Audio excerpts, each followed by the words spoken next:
Well, good evening. Thank you very, very much for joining us tonight right here, of course, on TV47. I trust that you had a fantastic day, that your Saturday was nice. This 28th day of December. Well, we're just, counting literally hours to the new year 2025. I trust that you're well with your family. You guys are having a good time during this festive season. A lot of laughter, food, and of course, we're just looking, of course, at the top stories tonight. We have a fantastic show tonight and a very interesting feature. I don't know if you've ever heard about Maasai Olympics. So we have a fantastic feature that's going to be coming up in our bulletin. But let's begin with the top stories and the highlights.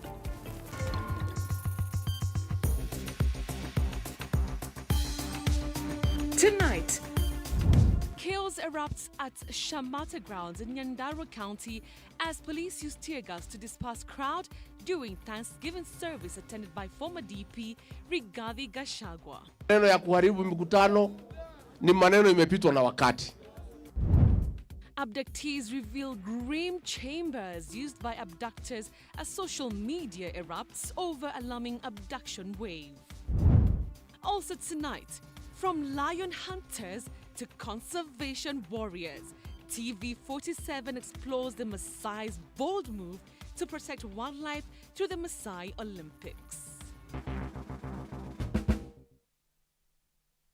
All right, thank you so much for joining us right here on our show tonight. Our sign and language interpreter is Catherine Samaloy. Let's begin with our top stories tonight. And the former Deputy President Rigathi Gachagua faced yet another hostile reception during a meeting in Nyandarua County. Gachagua, who has been vocal and a vocal critic of the Kenya Kwanza government following his impeachment in October, was forced to flee with his entourage during a Thanksgiving service at Shamata grounds. The disruption occurred after police used tear gas to disperse the gathering. Mike Kagwongo starts our bulletin with that story.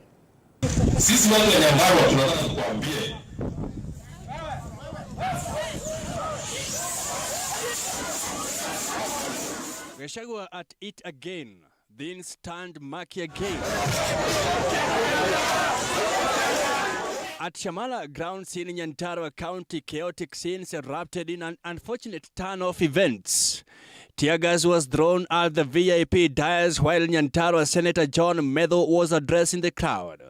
Speaking after situation calmed down, Gachagua said it was unfortunate that police officers who were supposed to be providing security resort to disrupting peaceful meeting. Hata mkiharibu mikutano, hata mkituma vijana wakuja na mapanga, hata mkikuja na tear gas, hii watu yote walitoka kwa UDA. Kule moto tikaleta UDA goko. Wangapi walitoka kwa UDA? The former second-in-command added that the Mount Kenya region will not succumb to intimidations from the government to silence them from speaking about the ills of the government. Huwezi kutawala wa Kenya kwa uongozi wa mabavu. You cannot govern people by force. And you cannot force them to do what you want. Mutaongea na hao wa Kenya, mjue nini mewakasirisha. You address that problem. In the lead up to the commotion, Senator Medho had hinted some forces were intent on ensuring the event did not take place, since Gachagua will be in attendance. Yule mtu anaweza kataza sisi kufanya mkutano na alikuwa anakataza sisi kufanya mkutano. Nataka nimuombe na nimwambie Mheshimiwa William Ruto, Rais wa Jamhuri ya Kenya. Barabara unaweza kataa kutupatia sawa sawa. Hiyo shaa yako inaweza kataa kufanya kazi sawa sawa. Ile vitu yote ulituahidi unaweza kataa kutupatia sawa sawa. Lakini maombi tutaomba upende usipende. Wafanye vile watafanya. Hakuna mtu atatuzuia kufuata hiki. Hakuna! Sisi kama Wakenya tunajiuliza maswali. Watoto wetu wanashikwa na kuuawa. Kazi inarushiwa naibu wa rais wa pili. Gachagua has been keen on consolidating support from Kenyans since his impeachment, making his presence felt, particularly in central Kenya. This was the second time Gachagua was forced to cut short his gathering after irate residents disrupted a battle event in the Limuru constituency barely a month ago. Mike Kagwango, TV47. All right, thanks, Mike, for that. Now, following the realm of abductions witnessed in the country after the Gen Z-led anti-finance bill protest, Kenyans have raised speculation on the location of the whereabouts of the holding cells and torture chambers, well, where Kenyans are held for interrogation during their abduction period. Samira Mohammed spoke to survivors of the recent abductions who tried depicting a picture on the location where they were held for 32 days. Take a look.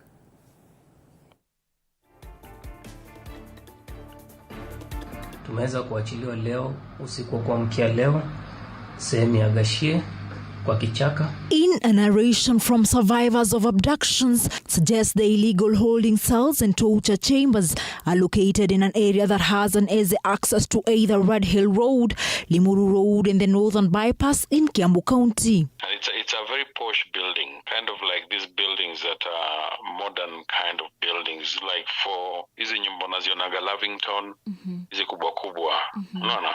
According to the survivors, these feared chambers are located in an isolated area that is forested that can't keep captives away from the preying eyes of passers-by. Accounts from the freshly released abductees corroborates these accounts, describing their holding cells as being in a forested and a deserted place. It was the house was in an isolated place where there are not many buildings around it. It's like it's in a suburb, you know, where you have a lot of green leafy trees all around it. No, ni mali ilikuwa ina watu, you could not even hear sauti ya binadamu hapo. It was forested because kulikuwa na mamiti na kulikuwa na mandege. Asubuhi you could hear those birds. Geographically speaking, the triangulation of areas interconnecting the three aforementioned roads have pockets of forest that can easily provide the foliage needed to hide any house from the full view of pedestrians and motorists. Yeah, and there is a tarmac road just nearby. I think close to about 100 meters or 200 meters. There's a tarmac road that is located there. There are a lot of trees all over, very green, very green. And the house itself is a story building, like has, I think, 2 floors, first floor and a second floor, and also an underground, there's a first floor, there's a second floor, there's a ground floor, and there is an underground. Because I was taken to the underground, and I was still taken to the first floor, and I still went to the second floor. Second floor is where I'd be taken to take a shower. To get to Tigoni, where activist Bob Njagi was dropped after being held for 32 days, will take 23 minutes to cover the 14 kilometers distance from Red Hill Road if one uses Limuru Road. We spent almost close to 30 minutes or less driving around where we're headed, but finally we landed in Tigoni. According to the Longton brothers, they were taken from their holding cells and taken rounds before being dropped in Gachagua in some minutes. These two brothers stated that according to their experience, the car did not take any highway. Gari ilizunguka, hiyo gari kulingana na professional wangu dereva, hiyo gari kuenda highway. Hiyo gari kukanyaga mahali kama Mombasa Road or Thika Highway ilikuwa within Nairobi. Ilikuwa inazunguka na ikatu. Wakawa na communicate na one lady kwa gari kwa simu. Wakamwambia, are you ready? Sisi tuko tayari. Madam akawaambia, I'm not ready. Just give me 5 minutes. After 5 minutes, madam alicall na akawaambia, we are ready. So after that 5 minutes, gari katoka. Na I could drive within 30 minutes. Kafika mahali yo gari ka stop, tukafunguliwa mimi na my brother. This comes a day after former Deputy President Rigathi Gachagua promised to reveal the identities of individuals behind a covert unit allegedly responsible for abductions in the country. It's a unit of officers drawn from across security agencies that are not under the command of the Inspector General of Police. Abel is a cousin to a very senior government official in this administration. And if this unit is not dismantled, we'll be giving the name of the building. Following the 2024 protest, the Kenyan government has been blamed to have waded into the realm of using kidnap, abductions and forced disappearance, torture and even extrajudicial killings to silence the youthful protesters, despite the president's prior promise that under his administration such will not be witnessed. And I told the IG and all the commanders who came here from every county that they have no business carrying out political orders. Let them go and read the Constitution and read the law, And I have told them there is no government person or opposition person. We are all taxpayers. They must protect all Kenyans the way they protect the president. Samira Mohammed for TV47, Nairobi. Thanks, Samira. Great insights there. Now, a family in Kalamba Moyo area of Momoni Ward, Mwingi North, is pleading with the government to release their missing kin who was abducted on the 22nd of December in Ngong area. Bernard Kavuli, a journalism student, went missing following a recent post he made on his X platform criticizing the government. Elizabeth Atieno tells us more. The mood that welcomes us into the home of Bernard Kavuli's family is one of silence, isolation, and overwhelming anxiety. It has been 6 days since Bernard went missing, and the family is in turmoil.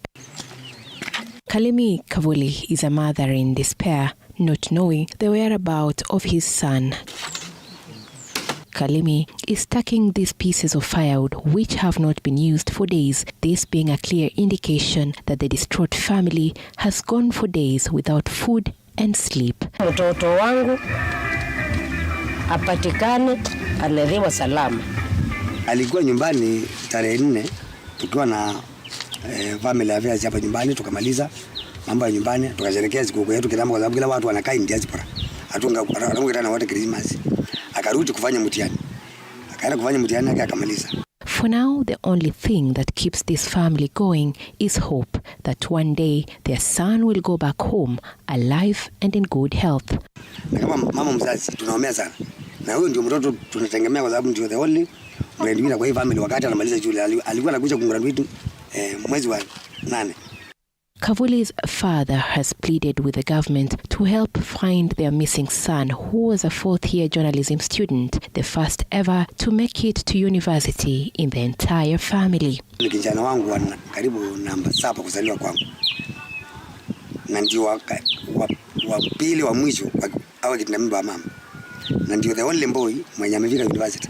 Kavuli's tragic disappearance prompted the community to hold demonstrations demanding that the government releases Bernard, failure to which transport and business operations in the area will be brought to a standstill. Mtoto wetu Bernard ambaye ameshikwa, tunaomba serikali tafadhali kama inawezekana iweze kumwajilia haraka iwezekanavyo. Na wasipofanya hivyo kwa muda wa siku 7, tutafunga njia ya kutoka Kamuongo kwenda Mwingi ama tufunge hata ya kwenda Nairobi. CCTV footage from the crime scene has since revealed how the 24-year-old was on his way to his sister's shop when 4 armed men in a white probox forcefully captured him at a petrol station in Ngong town. His abduction is linked to a recent post where he criticized the government while highlighting issues related to the 2007 post-election violence. Kazi ya serikali inafanya kazi gani Kenya? Kama Kenya kunapotea mtu leo, kesho apotee mwingine, kesho apotee mwingine. Head of Creative Economy Dennis Itumbi has urged Kenyans to devise constructive solutions to emerging issues and to avoid using social media platforms for negative reasons. Everybody wants results yesterday, not even now. They want to happen. Our person must be produced yesterday. But please give it time. These people will be out. On the other hand, Manyata MP Gitonga Mukunji criticized the government's failure to protect its citizens owing to the surge in abduction cases. Lakini, while we are condemning the use of social media in a bad way, we have to ensure we feel safe in this country, and we cannot have these young people disappearing the way they are disappearing. Bernard Kavuli is among 7 other youth who have been missing over their controversial post on the X platform. Other missing persons include Billy Mwangi, Steve Kavingo, Peter Muteti, Ronnie Kiplangat, and Gideon Kibet. Elizabeth Atieno, TV47. A land dispute initiated by Kwale County against a company owned by Italian investors over the ownership of prime land has taken a dramatic turn, badly exposing two former senior county employees who are now being accused of demanding bribes to withdraw the case. It has emerged that the civil servants allegedly solicited a bribe to withdraw the case against Pasini Investments Limited. Kwale County Government and Pasini Investments Limited, an Italian-owned company's dispute over land, has taken a contentious turn, with allegations of corruption leveled against two former senior county officials. The dispute involves prime parcels of land in Diani Beach, and the firm accuses the officials of soliciting a 1.25 million Kenyan shillings bribe to withdraw the case. The company's representative Giovanni Quadrelli, who allegedly holds power of attorney, presented evidence in court, including an audio recording purportedly capturing the officials demanding the bribe. According to Quadrelli, the legal battle, which began in 2017, arose from the company's refusal to engage in corrupt dealings. The surveyor can be dealt with. Him is saying, if you tell if he is proposing 500. I told him 500,000. Then he says for he himself, because once the case is removed, my lawyer cannot come to the Kwale, to the county, to ask for his payment. So he wants also to be compensated. Yeah. And then the judge. How much? Him is saying also we wanted a lot of money, but he's saying okay, let it just be also minimum 500 for me. The contested parcels identified as Kwale Diani Complex title numbers 1038 and 872 were allegedly acquired by Pasini Investments Limited in 2009 from Mena Bagwandes Patel through what the company says was a lawful process. However, Kwale County claims part of this land was illegally excised from public property known as Kwale Diani Complex 33. Pasini Investments Limited has called for the dismissal of the case filed against it by the Kwale County government in 2017. The firm contends it holds valid title deeds for the disputed parcels and accuses county officials of attempting to misuse their positions for personal gain. Kwale County, on the other hand, maintains that the disputed parcels were carved out of public land illegally and that Italian firms' title deeds are fraudulent. The county has sought a court order to revoke the deeds and stop Pasini Investments from further developing the land. The Environment and Land Court in Kwale will determine whether to admit the audio recordings as evidence and summon the implicated former officials to testify. Meanwhile, Pasini Investments Limited continued to assert its legal ownership of the land and seeks protection against what it describes as malicious prosecution. Ann Odida, TV47. All right, now members of the Institute for Certified Public Accountants have raised concerns over what they term as poor management of the national debt, arguing that the government has not been transparent enough regarding the current state of the national debt. While speaking in Vihiga County during the end-of-year meeting for accountants in Western Region, leaders of the Institute, led by ESPAC's National Vice Chairperson, Professor Elizabeth Kalunda, have called upon the government to exercise caution regarding the national debt ceiling, as well as give and empower the Office of the Auditor General to be able to conduct comprehensive audits for public funds. Their plea has been stressed by Vihiga County Senator Godfrey Osotsi, who also attended the meeting, adding that there is a need for accountability regarding the state of the national debt. Wakati wowote serikali inaanza kupanga, inatayarisha bajeti, inafaa ifanye zero based budgeting. Wanzie kutoka zero, waangalie rasilimali ambayo inao, fedha ambazo tunapata, ushuru ambao utapatikana. Tukifanya hivyo tunafaa sasa tuanze kuangalia hizi pesa zitatumika vipi. Otherwise tukianza the other way round, always kutakuwa na hiyo gap between pesa ambazo tunapata na pesa matumizi ya nchi. Na hiyo ndio inatusukuma tuendelee tukiomba na tukipata madeni. Ikikuja mambo ya public debt, accountability is very important. Hizo madeni yote ambayo nchi imechukua yanafaa yafuatwe vizuri, kuwe na transparency. Public debt ni shida kwa hii nchi. Nakumbuka mama akisema kwamba ile statement ya public debt hata hajapewa mpaka wa leo. Bunge iko na kamati ambayo inaitwa Public Debt Committee. Iko kule National Assembly. Inafaa wafanye kazi yao, waingilie kati, wahakikishe kwamba ile public debt ambayo tuko nayo ni ile public debt ya kusaidia wananchi wa Kenya. Because of the increased cry for accountability within the county governments, within the national government, there's that outcry. And that's why we congregate as accountants, so that we can just reevaluate ourselves and see the roles that we are playing. Pia tunahamasisha hizi kaunti zetu zote zihakikisha ya kwamba zinafanya kazi kwa pamoja na hizi kaunti zetu ili kusaidia katika kupeana mawaidha, katika mambo ya kutengeneza bajeti, katika utumizi bora wa fedha, katika zile komiti zile za kuangalia kwamba fedha ya kaunti inatumika kwa njia mwafaka.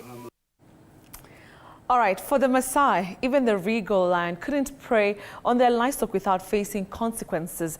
Generation after generation, young Maasai warriors, the Moran, proved their courage by hunting and killing lions. However, as the lion population within the Tsavo and Amboseli National Park ecosystem declined, the community faced a crucial decision: adapt their traditions or risk losing these majestic creatures.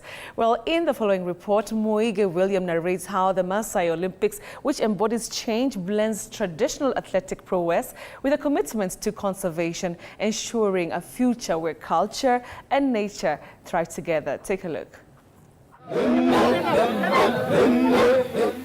Even the king of the jungle is not excused to prey on the livestock of the Maasai people. Wakati ng'ombe nakuja nyumbani, simba akajitokeza. Ilikuwa simba kubwa dume. Kwa bahati yake mzuri akapata ile dume yetu moja ambayo ndo niko nayo tu.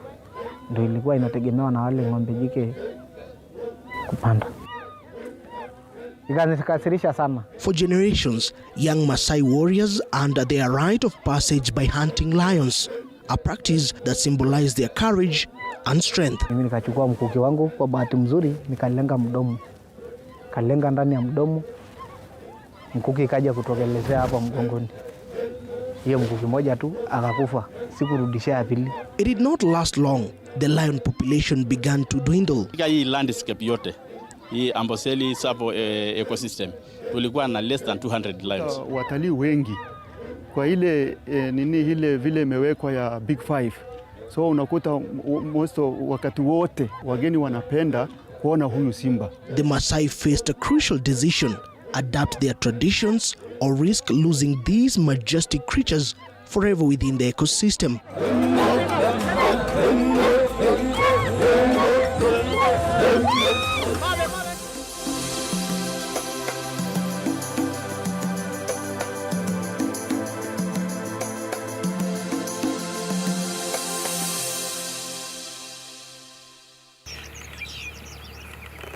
South of Kenya, an expansive savanna forms a breathtaking landscape and wildlife.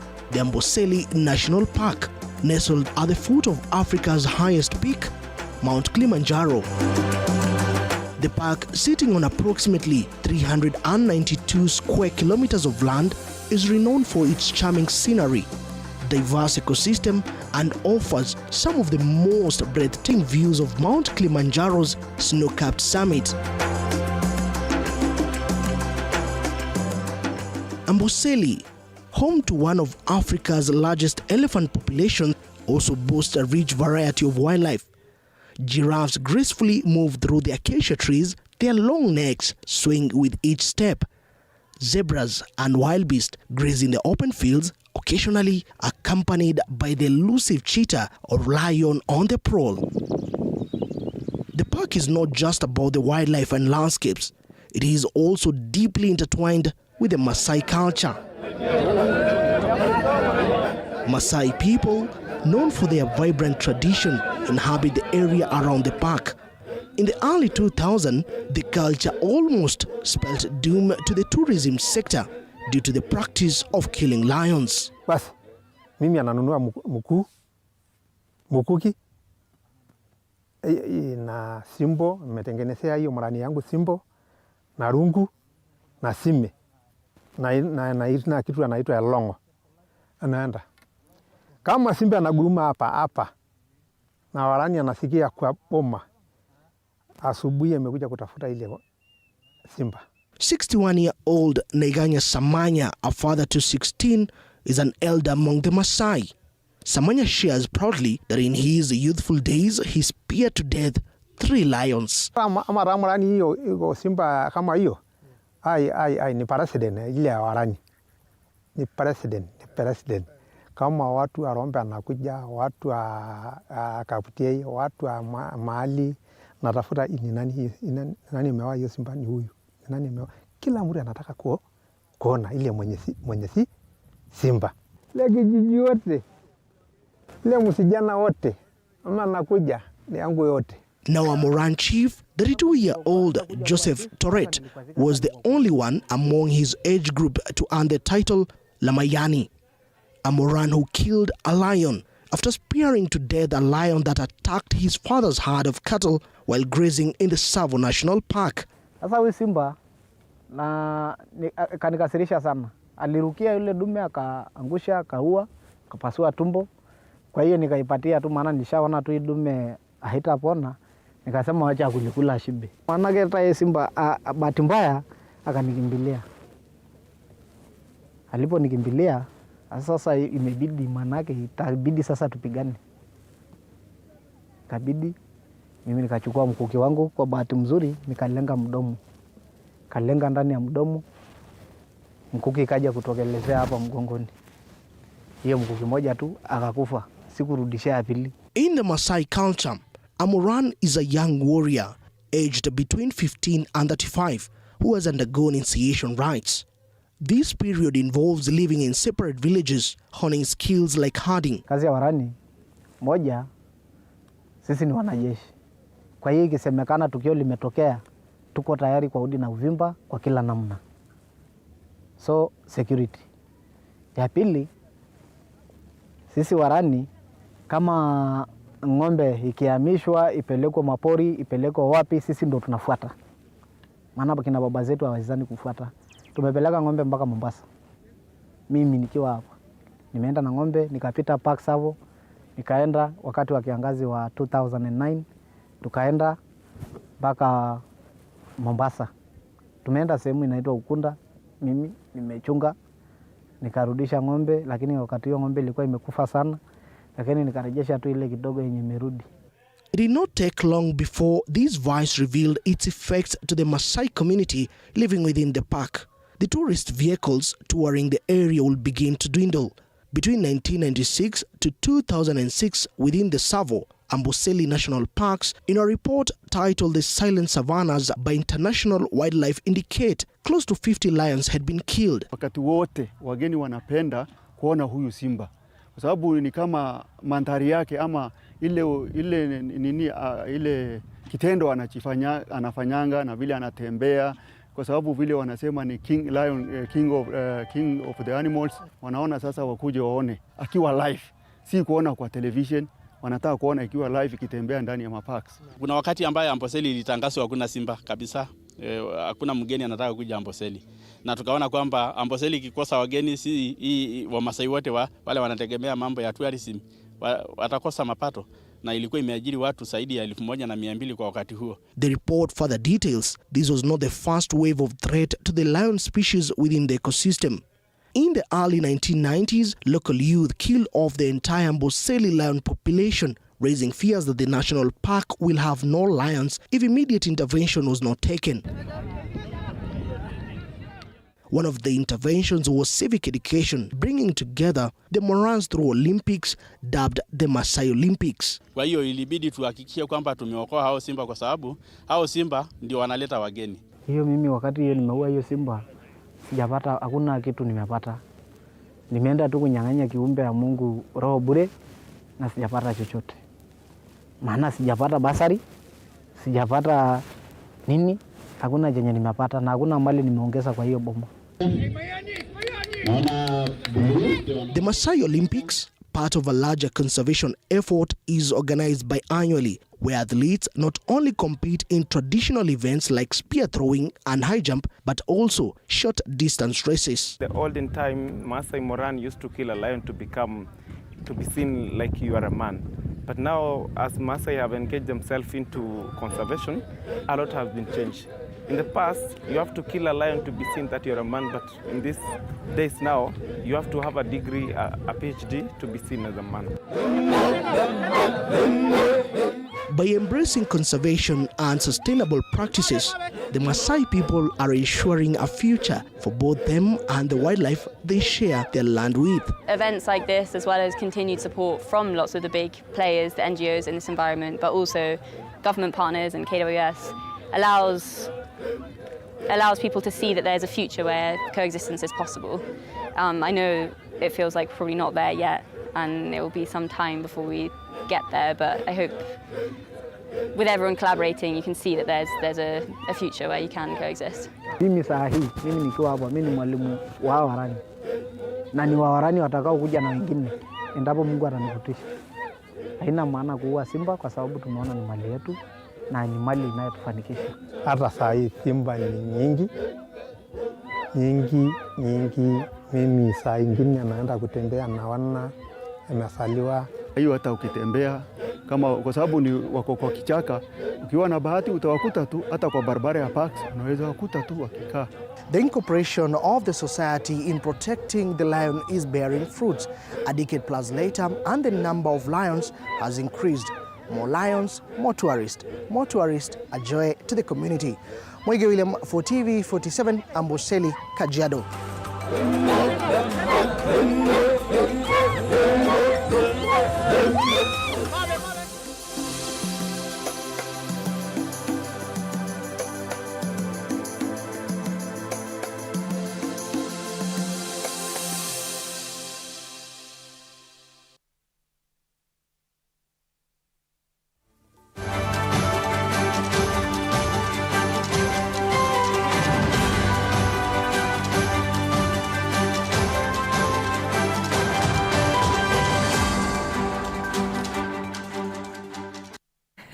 Mwege, that was such a fantastic feature. Thank you very much for the information. Now we know. Thank you very much. Mwege William with that fantastic feature. Of course, talking and enlightening us about the Maasai Olympics. Fantastic. All right, so you know what? We'll take a short commercial break, but we are coming back and we'll have some sporting action and a fantastic feature again. And Tony Kwale has something up his sleeve. So see you soon. Don't go away.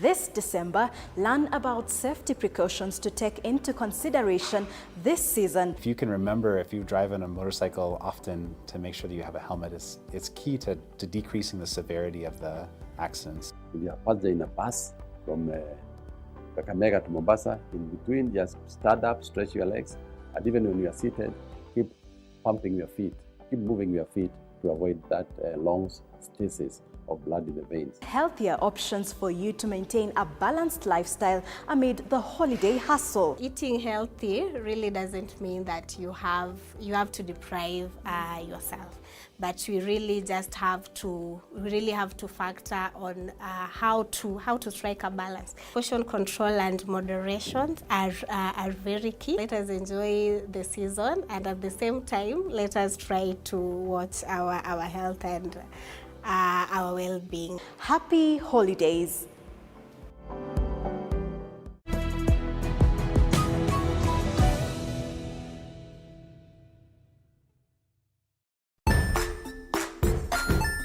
Hey there friends, welcome to Kids on the Block, where fun and imagination come alive.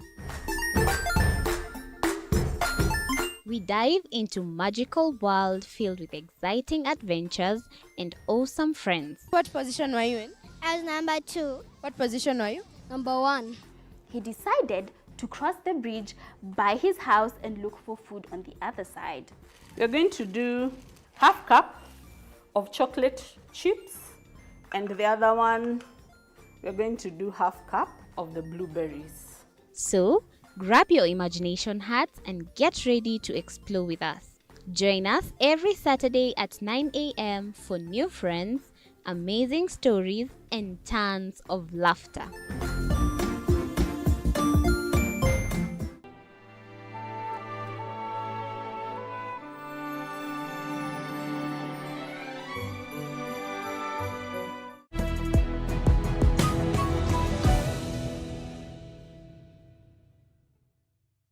Join us as we explore the journeys of those who defy the odds and break barriers. We dive deep into the stories of triumph. Sometimes when parenting a child with a special need or whatever disability, family life becomes a bit complicated and you may end up raising the child on your own.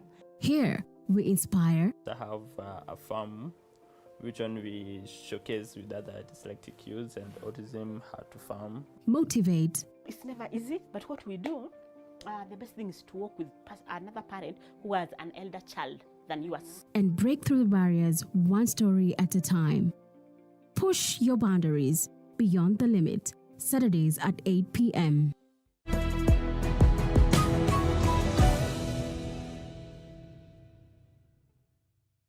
The Grind, where business meets brilliance. It's not just about the ideas. I was working as a shampoo boy.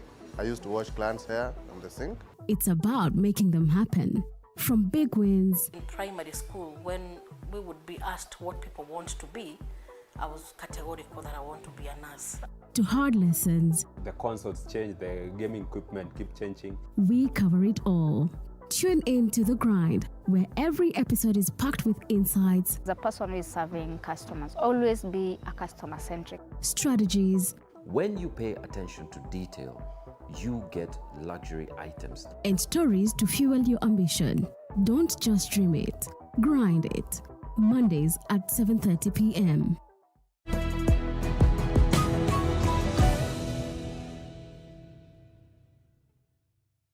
Jiunge nasi tunapoangazia safari za viongozi bora.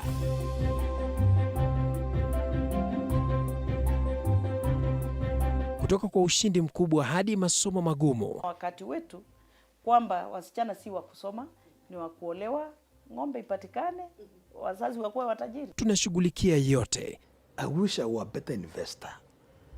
My parents taught me how to look for things for myself. Tazama Mfahamu Kiongozi, ambapo kila kipindi kimejaa maarifa, mikakati na hadithi za kukuza azma yako. For me to succeed, I have to fight. Kila Alhamisi saa 1:30.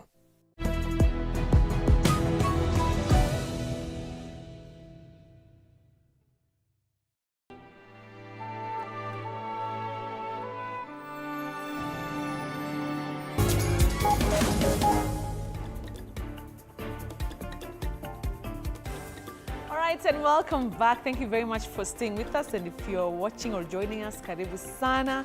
All right, so let's continue with our coverage tonight. And more than 1,000 male and female rangers from across Africa participated in the 5th edition of the Wildlife Ranger Challenge race held virtually.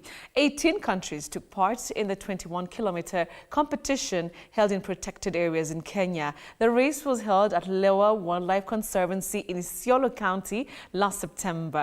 Tony Kwale tells us which teams emerged victorious and the objectives of the challenge. Take a look.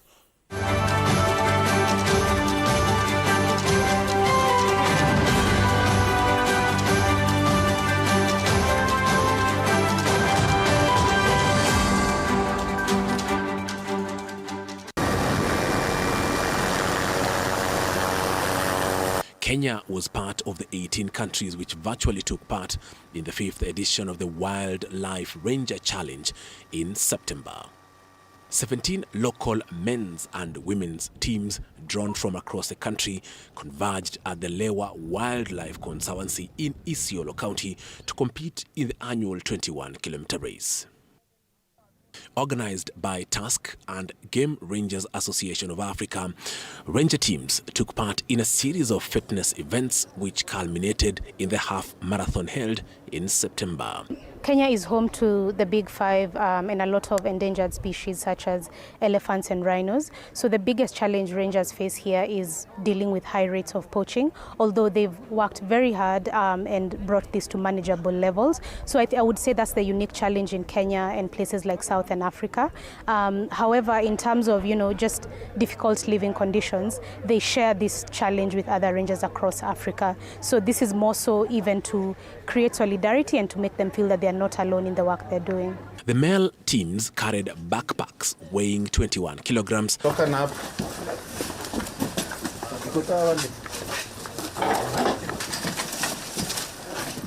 sir.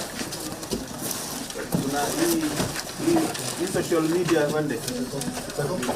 While the female teams had 10-kilogram bags. Yes, sir.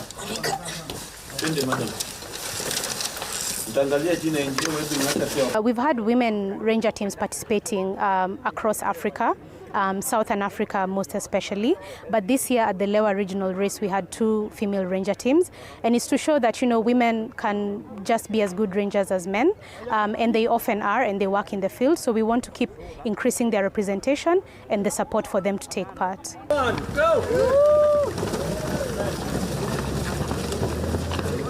Lewa Lions clinched the overall trophy after they shrugged off stiff competition from their arch-rivals and neighbors all Pejeta. NRT completed the podium. Sisi tulikuwa number 2 as from maybe kilomita 10. Tulikuwa number 2. So ile team walishoma sana na sisi tuli maintain ile speed yetu. So ile kuongea ama ile management ya team ndio imefanya tukuje tushinde number 1. Yeah. Kuna several things ambayo iko hapo, which is communication, first of all communication. Secondly, watu kuelewana. Mtu mmoja nikiambia team twende polepole, wote wanaenda polepole. Hata I think kuna wale ambao maybe baada hajaweza, baada kuna nguvu na wengine amewezwa. So ile kuongea imesaidia team kushinda, na pia pale kwa kazi yetu tusipokuwa na hiyo communication, ile kazi yetu pia itaenda mzuri. In the women's category, home team Lewa Lionesses walked away with the top prize after defeating Sarah Ranges from Northern Rangelands Trust.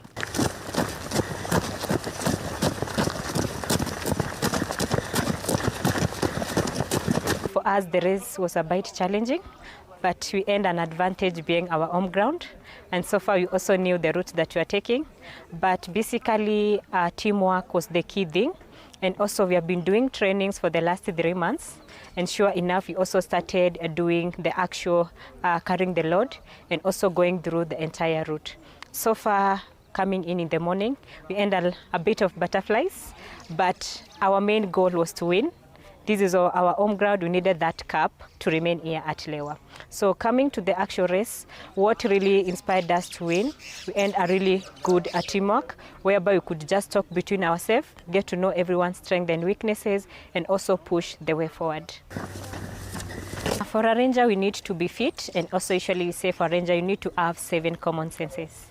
So usually say everyone has 6 common senses, but for a ranger, you need an extra sense, and sure enough we need that one to win our race. So we aim to have to look after the other team, get to know their strength. Coming to us, we knew that 2 of us surely have the first strength within the first 10 kilometers, the other, the finishing power is quite low. So we aim to ensure that coming to the actual race, the first 10 kilometers, we need to go with those who are really weak. Coming to the finishing power now, we need to be with those who are really quite a strength.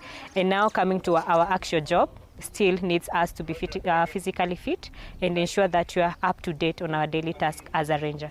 In the men's overall Africa competition, Tarangire Ecosystem Team B from Tanzania's Tarangire National Park clinched top position after clocking 2 hours, 6 minutes and 12 seconds. Tarangire Ecosystem Team A crossed the line in second place in a time of 2 hours, 8 minutes and 30 seconds. Third position went to Nsumbu team from Zambia's Nsumbu National Park in a time of 2 hours, 9 minutes and 41 seconds. The beauty is, yes, we may have number 1, 2, 3, and so on, but the beauty of this wildlife rangers is that everybody is a winner, because we remind ourselves that we run together, we work together, we protect together, because our wildlife needs us. And what we want to say is thank you to our supporters, and also to encourage the wildlife rangers. Continue doing the great work you do to conserve and protect our wildlife. While we are running together with the rangers, when we are sitting together with the rangers, we are reminding them that they are very, very important in an ecosystem. So this event reminds them that they are very important, they are special, and the proceeds of this challenge will go along to give them what they need to make their work easier. And even as they run, they are keeping fit, and also they are reducing the emotional stress they may have, because, you can imagine carrying the gun, bad boys and bad girls can come at any time. But in such a challenge, we've told the rangers, for once, relax, run. Let us also cheer you up as you continue to do the work. So this is a motivation. This is also giving them, the ability to see that they are being taken care of. And I'm sure their morale has been boosted. In the women's overall Africa event, Nsumbu, team from Zambia's Nsumbu National Park, claimed the gold medal in a time of 2 hours, 33 minutes and 3 seconds. The silver medal was claimed by Atikana from Zambia's South Luanga National Park after they posted 2 hours, 42 minutes and 29 seconds. CLZ team from Zambia's Lower Zambezi National Park walked away with a bronze medal after recording 2 hours, 45 minutes and 59 seconds.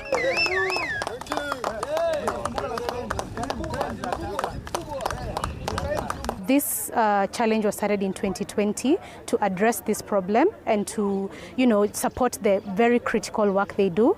It's safe to say that without rangers, we would not have biodiversity. So this challenge is to just raise awareness of that fact and, raise the support for their work, whether it's financial or morale-wise, because they very often work in isolation. So this is just to tell rangers that, there are people who support you, not only in Africa, but across the world. Over 150 four-person wildlife ranger squads competed, representing diverse conservation efforts across Africa, from marine rangers protecting coral and sea turtles in the Indian Ocean, to rangers patrolling the high-altitude forest of Mount Kenya, to an all-female unit protecting wildlife in the remote east of Zambia. Challenge moja kwanza ukua pale kwa field, unatafuta faru. Na unaenda kutafuta mnyama ambaye wewe ulilala kambi na yeye alilala msituni. So asubuhi ukiamka, unaenda kutafuta ile mnyama ambaye hujui mahali yako na hujui analala style gani. So unaanza tokea ile mnyama kabla ya kuona. So hiyo ni challenge moja kwanza iko kwa field. Which is unaanza tokea ile mnyama akukimbilie na wewe bado hujaona. Niko na technique mingi ya msituni. Najua kufanya nitahepa ile wanyama. Najua mahali territory ya ile wanyama wako, na nimejua obvious nikitokea mnyama nitaenda upande gani kama ranger. Ule mtu ambaye ametoka reserve, maybe akitokea ndovu ajui ataenda which direction kwa avoid ile mnyama asiumise. Lakini kama mimi ranger, sasa tokesea maybe ndovu ama simba, nitajua venye nitahepesha ile mgeni. The 2024 overall campaign raised over 2.6 billion shillings for frontline conservation efforts and ensuring rangers gain access to insurance. A number of people can see that when they first heard that you have a Lewa Rangers team for the ladies, they were like, will you be able to just carry the load and run? But sure enough, we aim to show them that we got the strength. And now coming to the communities, seeing what we work, taking care of the wildlife, they're like, are you ladies be able now, wearing the boots every day, doing the patrols? But sure enough, you have to be ahead of everyone and now do all the tasks that the Conservancy needs us to do. Launched in response to the COVID-19 pandemic with the goal of keeping wildlife rangers employed throughout. Advantage ya kuwa na fit kwa hii kazi, hakuna siku unaweza tokea maybe kwenda msituni na uwezi kimbia.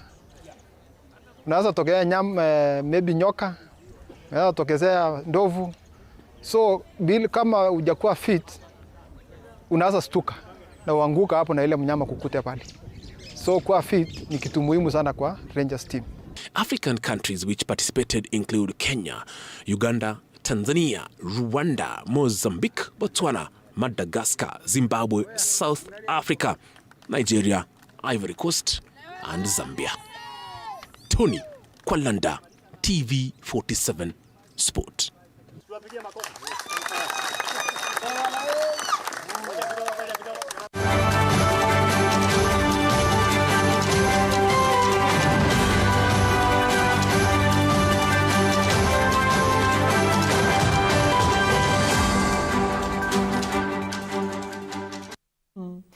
Tony, thanks for that. Tony has the best, features also. Thank you for that.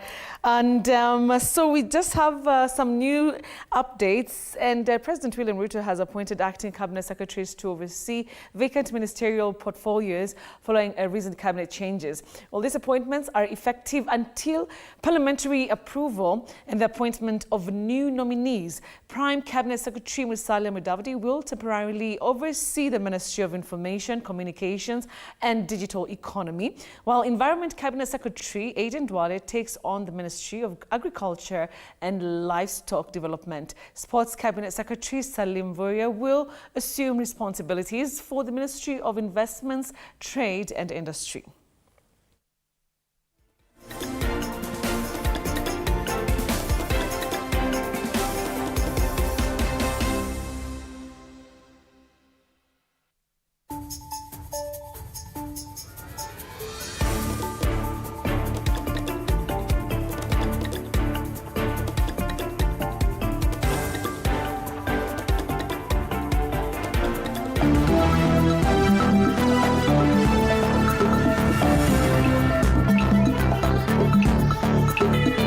Sports News brought to you by Maybets.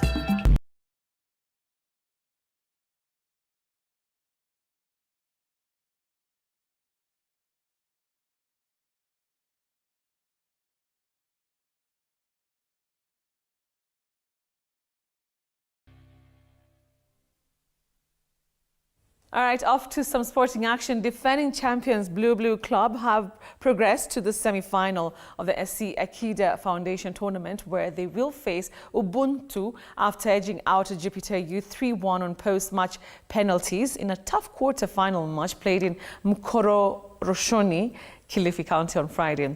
Well, meanwhile, in other quarterfinals, Mekwan, who thrashed Kilifi United 3-0, will take on a young Atomic, who also had to rely on penalties to see off Kilifi All-Stars 3-1 following a 1-1 in the regular time. In the ladies category, Kilifi Elite will take on Kilifi Ladies, while 11 Commandos, who finished second in their pool, will take on Majajani Queens, who topped their group after winning all the matches. The men's category attracted 8 teams and went straight to quarters, while the ladies category attracted 5 teams, which were split into 2 groups.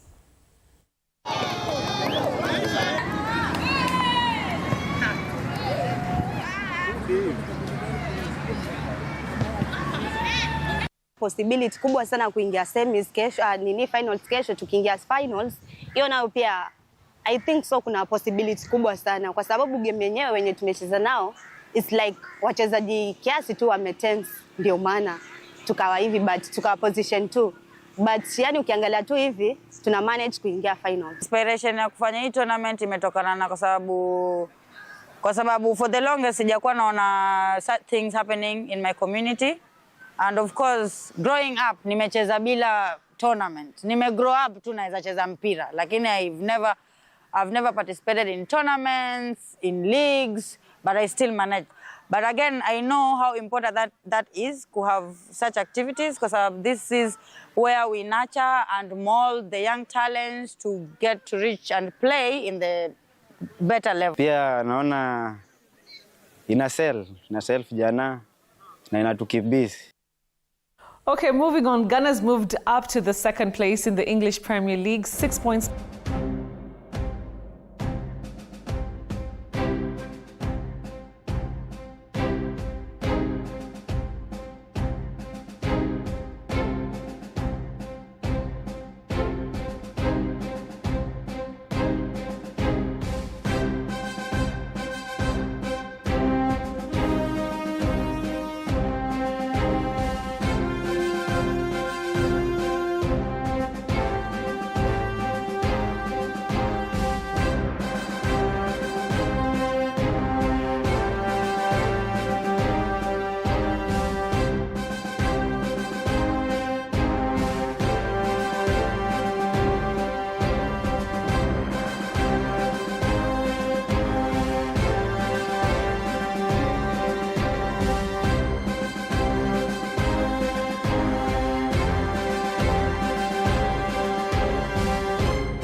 has to come to an end, and that is where we wrap up our show tonight. Thank you very much for watching. So before I leave, I'm seeing quite a number of comments on our live feed or stream, if you like. Let me just say hi to a number of you who are watching right now. Thank you so much for staying with us here on TV47.